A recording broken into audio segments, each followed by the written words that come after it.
just came up here to this beautiful spot across the way from where my tent is pitched next to my motorcycle because I wanted to brew a pot of coffee and just spend a moment watching this beautiful natural world that surrounds me, because I know today will be another day on the road. And on a trip like this, the world just rushes by so quickly, and I find sometimes that it's really hard to slow down and take in the beauty of things that are around me. Despite my best intentions, I don't ever seem to have enough time to really relax and have a moment where I can just connect with the world around me. And over here I see the shoreline weaving in the distance. It's very beautiful and picturesque, and it reminds me of those old Chinese landscape paintings. With one small figure, I imagine myself, a diminutive human form, with the beauty and grandeur of nature all around me. And I don't know, is that the fantasy that I'm trying to create here? The illusion of myself and my place in the universe? And then there's this, quite simply the reality of what's before me. So here I am on Vancouver Island in a beautiful place called Port Alice. But I'm all coffeeed up and now it's time to get back on the road. So here's a look at my campsite this morning. Motorcycle, tent, picnic table, some camping gear, cameras, things like that. I don't think I have too far to go today. The place I want to go to is maybe just a couple of hours away, about 50 miles. And it's going to be out in this direction. It's a place called Side Bay. And it's a remote coastal bay on the side of Vancouver Island. That should only take me a couple hours to get out there. Really looking forward to the ride today.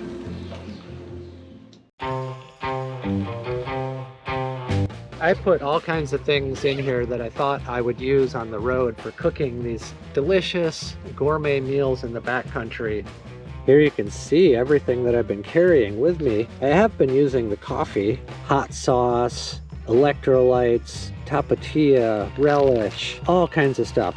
Haven't used any of it. I brought some powdered milk with me that I've only used once or twice. Here's some powdered peanut butter that I brought to make like a pad thai, and I've never used that even once. I've got olive oil, cider vinegar, rice vinegar, salt and pepper, a couple other different spices, sesame oil, sriracha salt that I used a few times in the beginning. And then I brought all these little spice containers that I made out of Tic Tac containers. That's what they were. You wouldn't believe how many Tic Tacs I had to eat, but they're leaking all over the place, and I just haven't been able to cook anything like I've wanted to. Here's some balsamic vinegar. Here's even a little trail meals book. You know, there's some fantastic ideas in here for simple backpacking and travel food, but again, it's really hard for me to find the ingredients that I want in the portions that I want while I'm traveling, and so this fantasy just really has not worked out. Anyways, there's a dose of reality compared to the fantasy of life on the road. Let's clean this kitchen kit up here and lighten my load. Well, here we go. Painful as it is, it's going in the bin of my failed dreams. What's the point of carrying a bunch of stuff that I'm not using? Cleaned out the little food container. It's nice and clean. And I've got some groceries in these bags over here. I'm just going to use this to pack what I need to pack, what I can pack. So I've got some instant coffee. The reason I got instant coffee is that I ran out of AeroPress filters, so I'm not going to really be able to make the proper coffee that I want to. I've got some cheese for this afternoon, an apple, got a can of soup, some coconut rice, a couple of little chocolate and peanut bars, and I have some chips. That's kind of the new reality. I have no regrets about setting out with the intention of, for example, cooking really nice gourmet meals in the backcountry. That's something that I really wanted to do. And there's no reason to be carrying around evidence of this broken dream day after day after day. So I've cleaned it out. I've lightened my load once again. I actually have quite a bit less than what I started with on this trip in terms of cooking gear, camping gear, etc. I could probably lighten things further. But that's not the point. The point is just to find that equilibrium, to find what's working for me, what's serving me and my life in these videos. And this is just part of the process. I've got a basic lunch and a basic dinner. See if I can just have a really good day riding on these roads, enjoying it, being peaceful, being relaxed, not working too hard, but also trying to bring you guys along on this journey. Stick around. Let's get on the road.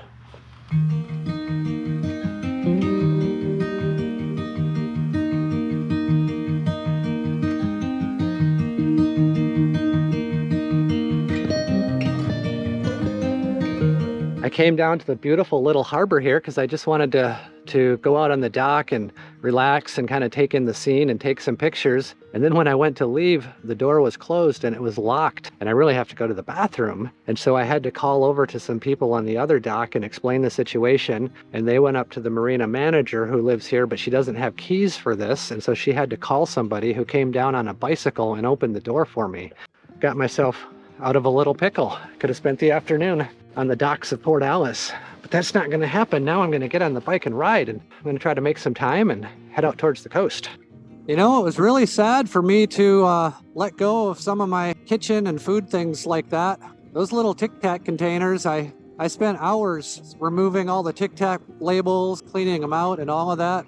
And it's kind of sad to throw them away. It's like a recognition of like a failure of my dream, but I guess if that's the extent of my failed dreams, I'm not doing too bad.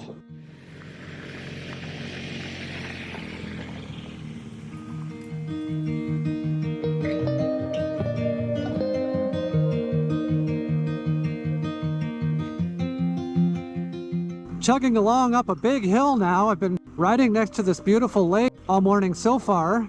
Now it feels like I'm going up into the mountains. That last scene where I filmed with my drone, I almost lost it because my phone battery died. But fortunately, two things happened that allowed me to recover the drone. It was within eyesight, and so I could see it, but I had no way to control it.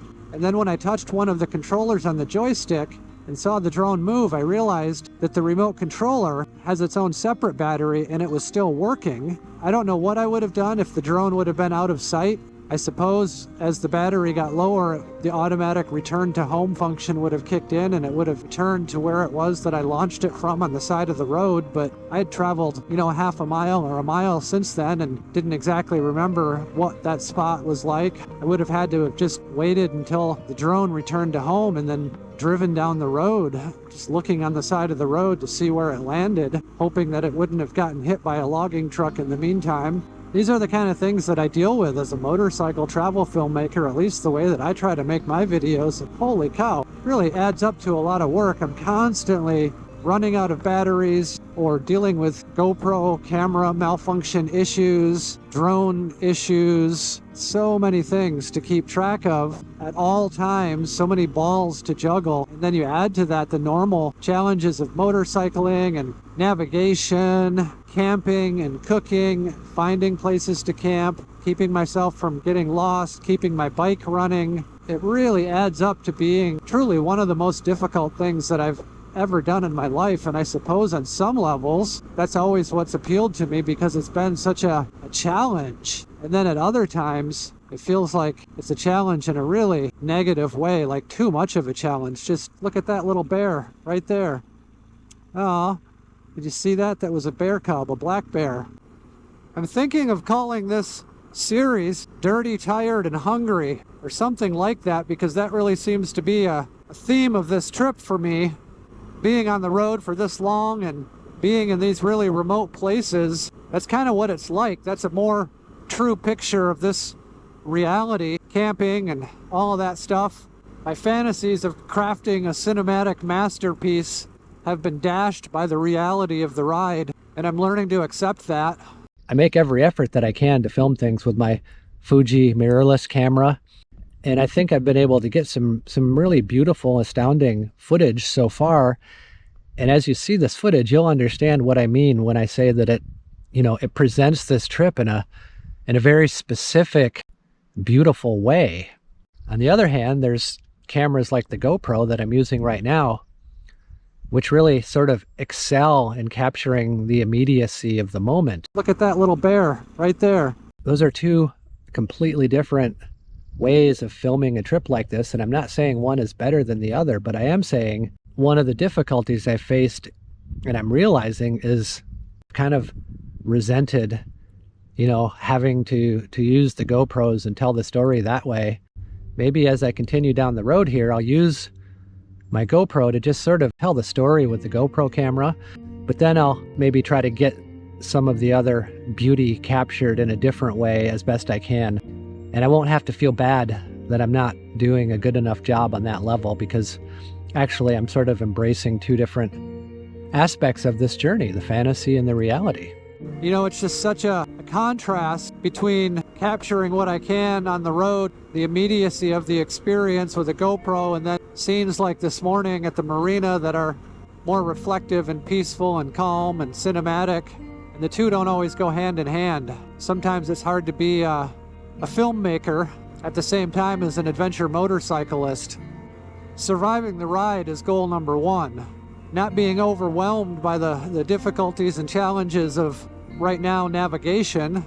Trying to find my way in these logging roads around here is pretty difficult. And I've already backtracked about 10 miles, and I think I have another 10 to go to a possible road that might lead me to where I want to go. I've went about 70 miles so far since I left, and I've only passed one vehicle out here on these roads, so this is definitely remote out here, little traveled. Well, I've come to a fork in the road here, and there's no signs whatsoever. One of the roads leads down to the left, and the other one is much steeper going up to the right. The GPS indicates that I should go to the right, so I'm going to take that steep road. Hopefully it gets us in the right direction. It's not so easy without knobby tires. Slipping and sliding my way up this hill. Oh! Wow. Holy cow. Whoa. Wow. Holy cow, this is a steep hill. Whew. Wow.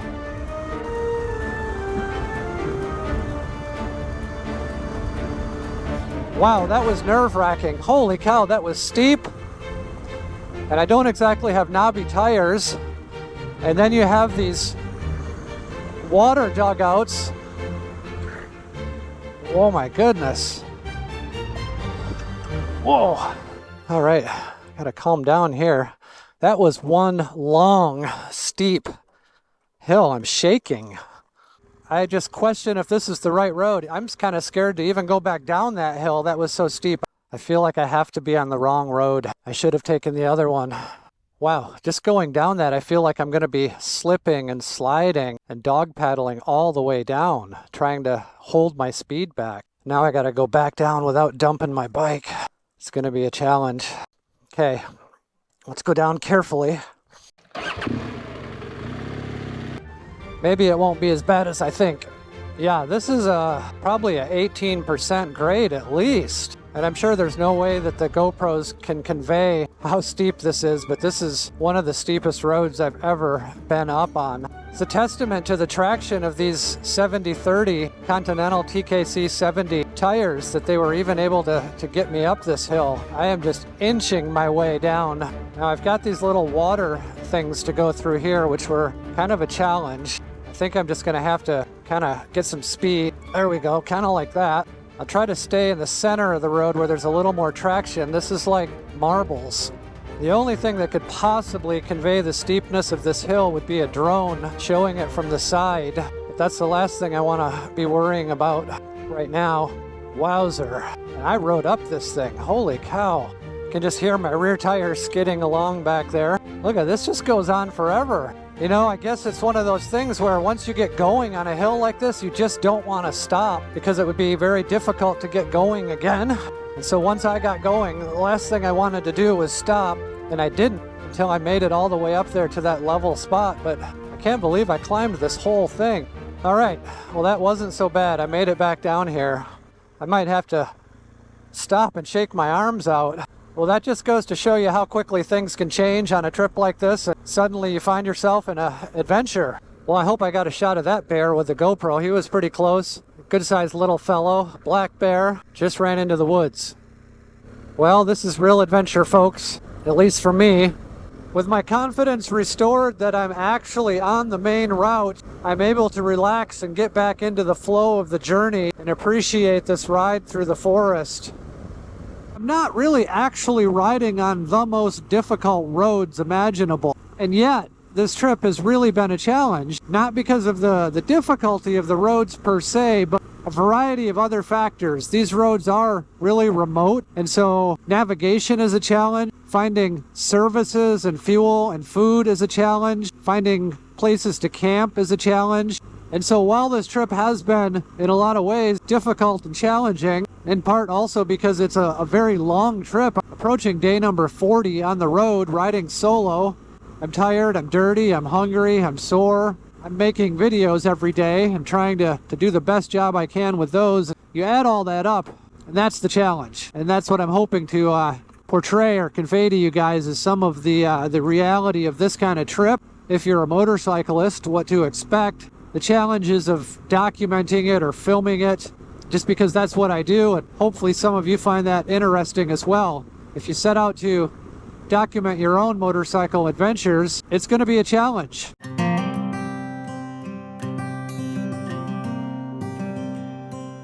I want my audience to be aware of the realities that can occur when they head off on a long, adventurous motorcycle ride like the kind that I'm doing. And I just also want them to understand some of the challenges that go into a trip like this that aren't necessarily glamorous or pretty. And they kind of go against my other desire to craft this really beautiful narrative where everything is perfect and everything looks good. So I'm trying to find that balance, I guess, between being authentic and being an artist and creating something that I think is beautiful. What an adventure so far. I saw a bear along the way. I've been lost and had to backtrack about 15 or 20 miles. And then I went up that really, really steep, loose hill that I definitely should not have been on. If I would have tipped over there, I'd probably still be sitting there trying to get out of that situation. And I think it would be a long time before anybody came and found me. So this is where I'm headed. It's just up ahead. I can almost smell the ocean from here. It's really going to be cool to get down there and check this place out. Cool. Check it out. I made it down to the ocean. This is Side Bay. Looks like you can ride right down on the beach from here.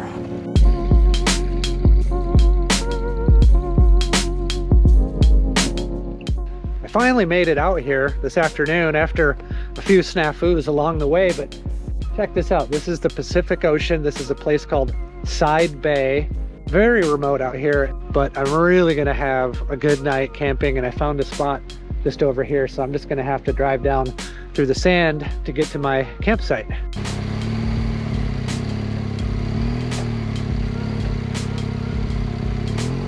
It would be nice if I could get up on the hill here. That's not gonna happen. We'll deal with that later. Nice parking job, Noreen. Okay, this is my campsite. Beautiful, classic Vancouver Island camping.